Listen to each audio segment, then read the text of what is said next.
YouTube. Hey, didn't see you there. Well, it's been 3 weeks since IronMan Wisconsin and recovered, yes. Mentally recovered, we'll get there. I was excited to get home and plan for the future. For the most part, that involves getting my gym ready. So F45 training, Arvada Ridge, which is coming along swimmingly. There are a lot of specifics and there's a lot of stuff to do right now, and I would love to make another video kind of looking at what starting a business in general looks like and then how that ties into all of the training and maintaining training. But in this video, I wanted to look at what my training is going to look like moving forward and kind of what the impacts of all the endurance training has had on all of my strength training. I've been trying to stick to a super consistent plan of cardio in the morning pretty much every day. It's a non-negotiable 30 to 45 minutes, and that's either running on the treadmill or jumping on Zwift and doing an online spin. And then in the evenings, I'll jump into some strength training stuff, and it's been a little tough because I've been getting DOMs like crazy and fighting back some of the soreness, but I'm trying to combine cardio in the morning just to get my body used to doing strength and endurance stuff consistently. So that's been the push lately. It was just under the 1,200 pound club. So I'd like to get back to that level over the winter and then hopefully surpass it a little bit.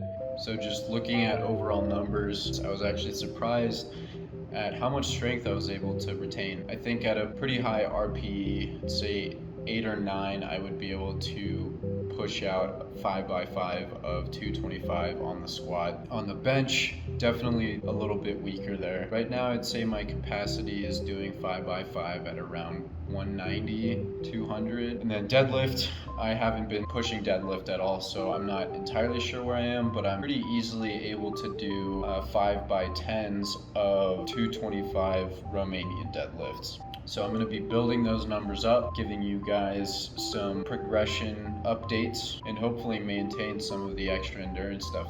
Just wanted to throw in some extra conversation on body composition and sort of what happened to my body going through strength training and then through endurance work, and now going back into more strength/hybrid work.